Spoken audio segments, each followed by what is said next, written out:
person behind the camera. It's special. You matter. Yes, you do, very much. Welcome to the Joy First Foundation podcast.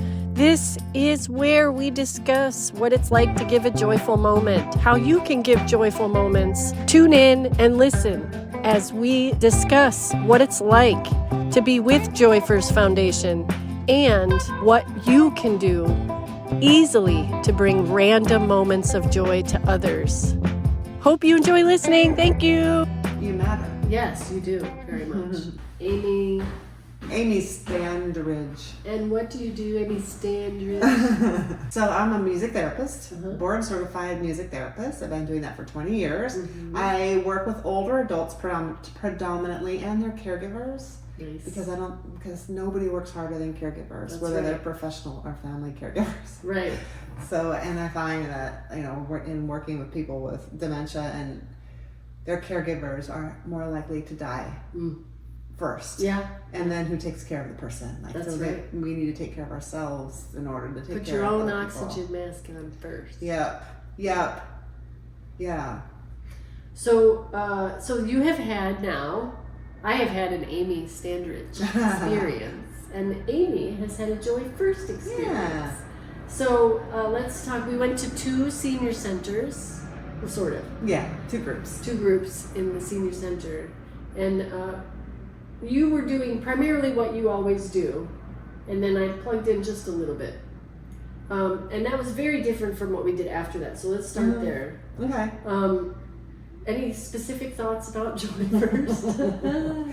In terms of this morning or just in general? Yeah, with your seniors. With the seniors.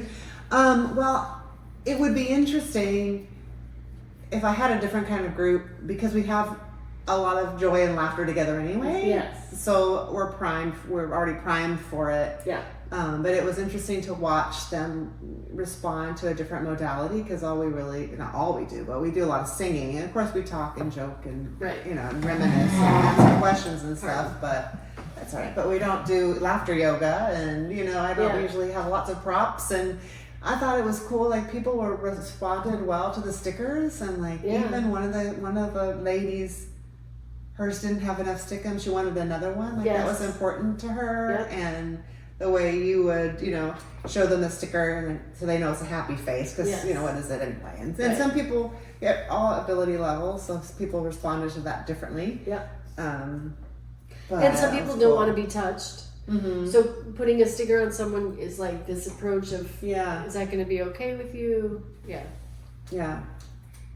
Yeah, and I don't know if, and that group was assisted living and not memory care, but with Alzheimer's and I don't know about other dementias too, but when Alzheimer's progresses, people lose a lot of their peripheral vision. And so if you don't come straight from the front, they won't see you or you might startle them. But when you put a sticker on somebody, you're coming to them from the front, so it's not like you're reaching behind. But anyway, it's kind of that was good. I didn't know about the peripheral vision. That's interesting to learn. And that group wasn't memory care, so they don't necessarily. Well, I think, and I've dealt with every Alzheimer's patient that I've clowned for. I think I've been straight on because I don't know. I think I would have noticed if I startled. But that's good information. And then we went to PetSmart, and we had an experience there. Yeah. And that felt important, but I think what we did after was more important. Yeah. But PetSmart was fun as a new experience, a new experiment. It was interesting. It was interesting for me because I was really just a bystander, and because I don't do the same kind of work that you do. Like I feel like when I meet somebody at the store, like a checkout person, I'm always interested in compliments and thank you and being gracious, but not in the same way as you. So it felt a little bit awkward for me because it wasn't really my thing to start out with, whatever. But that's normal. That's normal. Everybody. Yeah, but it wasn't like you weren't going to be like, hey, come over here and kiss someone right in the mouth, No. But I was also surprised that, I guess I was thinking when you go out and you set out to do something, one may look for the kind of person they think would respond, but you tried everybody. Yeah. And some of the people who I thought maybe would be like, no thanks, were really interested and were really communicative, and that was cool. Yeah. So and I just follow impulse. I follow nothing about what somebody looks like. Yeah. It's my gut says that one. Yeah. And then I just follow it. I don't even think about it. I don't even doubt it. I just go. And then have this usually amazing. We had a vet. Yeah. We had a vet cool. who was incredible. One of the last people was so grateful that we took a minute and told us about his PTSD and said that he struggles, and those are the kinds of things that happen when I get these impulses and share them with people that I love, like you, to be able to see what happens in these moments and why this has been so much, why people keep saying everybody needs this, keep going, you can't stop, it's doing something. And I say, and it's reciprocal. So when I'm sitting there with that vet in front of me, and I'm having this open heart moment, and he starts to open and tell me things, this is where I talk about that electromagnetic stuff happening, where I think our hearts are meeting like here, and that we're having this whole other experience going on there, which is interesting and fascinating. And someday, wouldn't it be fun to like try and get a visual of that from some kind of digital scan something? Yeah. I think that would be really cool to see what happens. I feel like I know somebody who does art like that, and maybe they have a vision for things that other people don't see, and they draw. I don't remember who that was. And I was also kind of surprised that most people were like, sure, take a picture. Yeah. Like, I was kind of thinking, what's she going to do with the picture? Like, that, my brain, because I'm an overthinker, might go, I'm not going to let you take a picture with me. What if you put it, on the internet and put me on Cindy Crawford? Well, put me on Cindy Crawford's body. That'd be fine. Well, and what I do is I say, these items I'm giving you were donated. So can I take your picture to show the donors that I'm doing my job? Yeah. And most 99% that makes sense. say, oh yeah, go ahead. And they know I'm going to put it on social media. I haven't had a complaint. I haven't done anything wrong. And then we went to the park, and that was so fun because you broke out you did which is the ukulele and music. Yeah. And I really enjoyed the duet with the kazoo and the ukulele. Yeah. I will say, I could probably do that all day long. Yeah.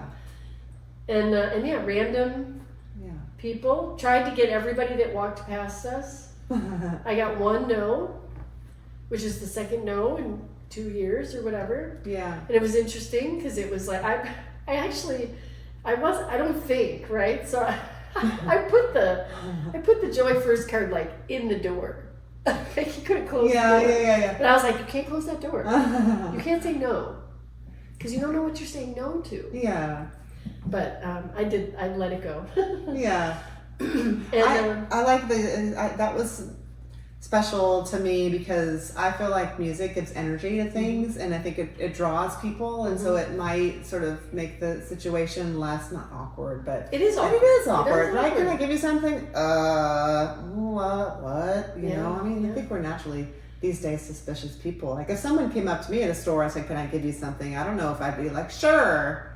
I probably have the same reaction that I see a lot. What are you doing? What do you mean? What do you want?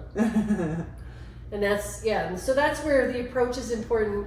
And I have people asking, they want to be trained and they want to be trainers for Joy First ambassadors. And from my experience in the last 2 years, the most important thing is helping people to, number one, feel comfortable to approach strangers. And then know how to approach the stranger so they're receptive for what you're giving. And how does that work? Because the feedback I keep hearing is people are uncomfortable. It's really hard for them. They just feel a sense of danger approaching strangers. Yeah. And it's not stranger danger that way. It's adults being, feeling fearful about what could happen if they approach somebody. And I think the key is that, excuse me, my burp. I think the key is to approach with love and just have that be the primary thought, feeling, frequency being shared. Yeah. But we had some really good. We had a couple ladies that were Jehovah's Witnesses, which that was super interesting. And then we had a couple ladies that were incredibly grateful, and this couple that just came over and chatted for a minute and said, "Thank you so much." And he was a vet. He was a Desert Storm vet. She may have been a vet. She didn't say. But you know, again, that whole who's done service. Who's been in the service. And your senior centers were Army? Yes. So service people. I noticed also at the pet shop that you said, you know, you told the guy who we met at the end, who was a veteran, you know, I want to thank you, not for your service, although that's important, but just for being you. Yeah, because a lot of people, I've heard from a lot of vets, they don't like to be thanked for their service because in some cases it was a necessity to get out of their house. It was a necessity to get out of jail, you know, and whatever patterns they had going on, they ended up having to join the service. It wasn't because they necessarily wanted to go to war. I see. You know? And so, and then the trauma that came out of it is really like, don't thank me for that. That was horrible. I'll never be able to overcome that, or whatever their feelings are.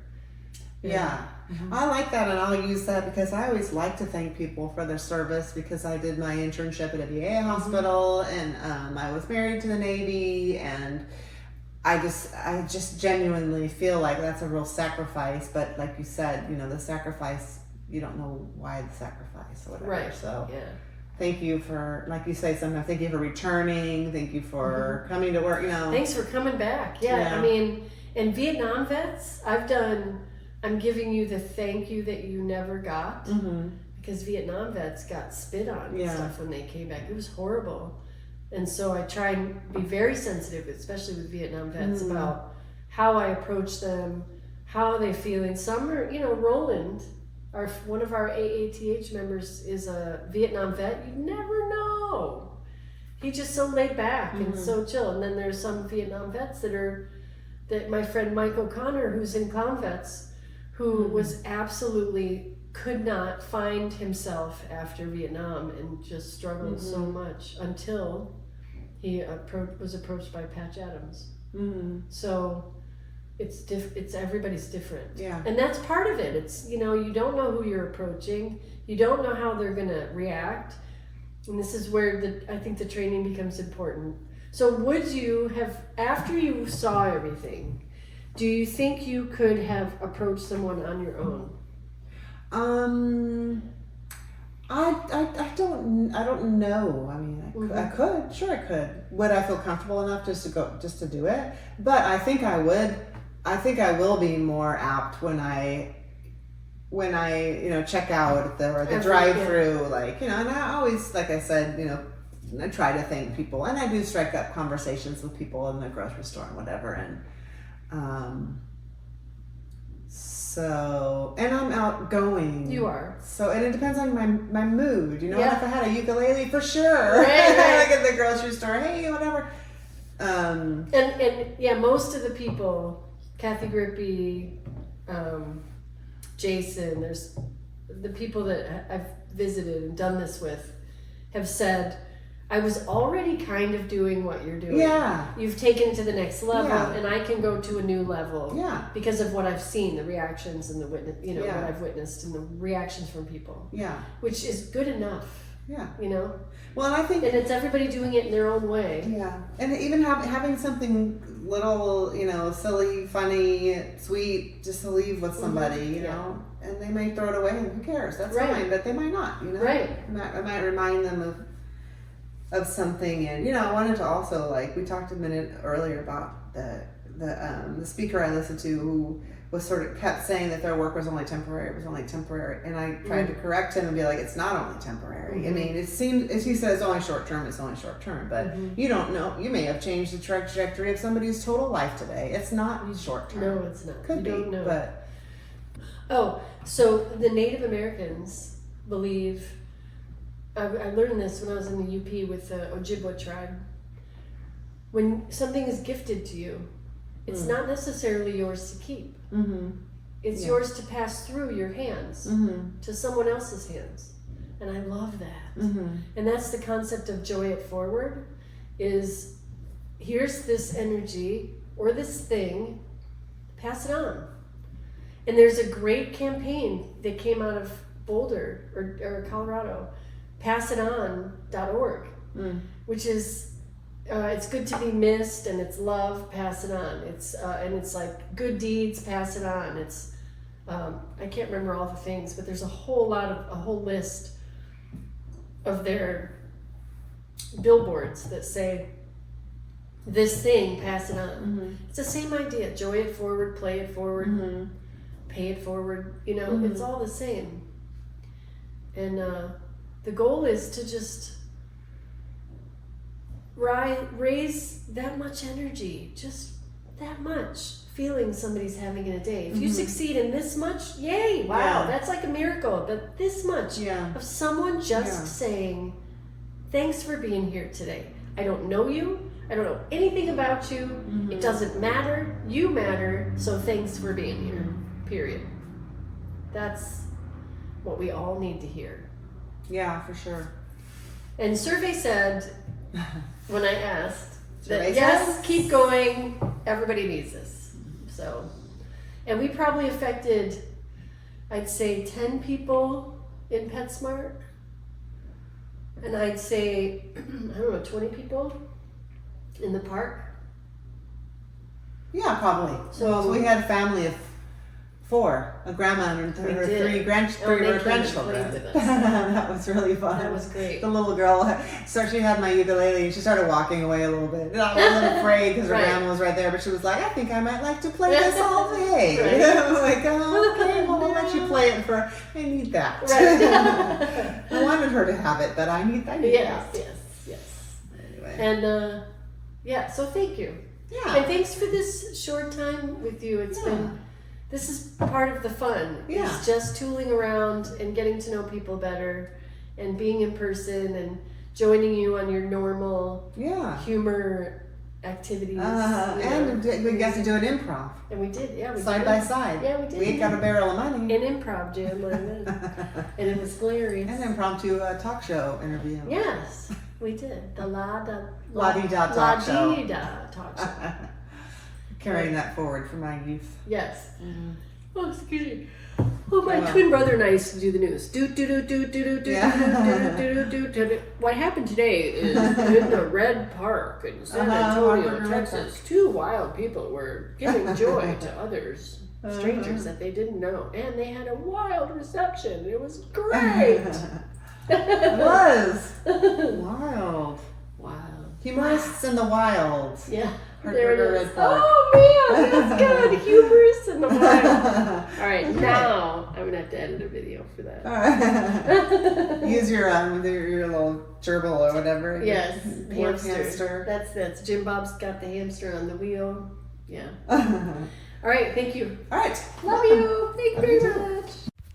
Thank you for tuning in to this episode of the Joy First Foundation podcast. My name is Kate McGlynn, aka KDB, and I am on the tour of joy. Thank you so much. Keep your eyes out for the next episode. There will be more and more joy. Have a great day. Have a joyful day. And don't forget to spread kindness everywhere you go.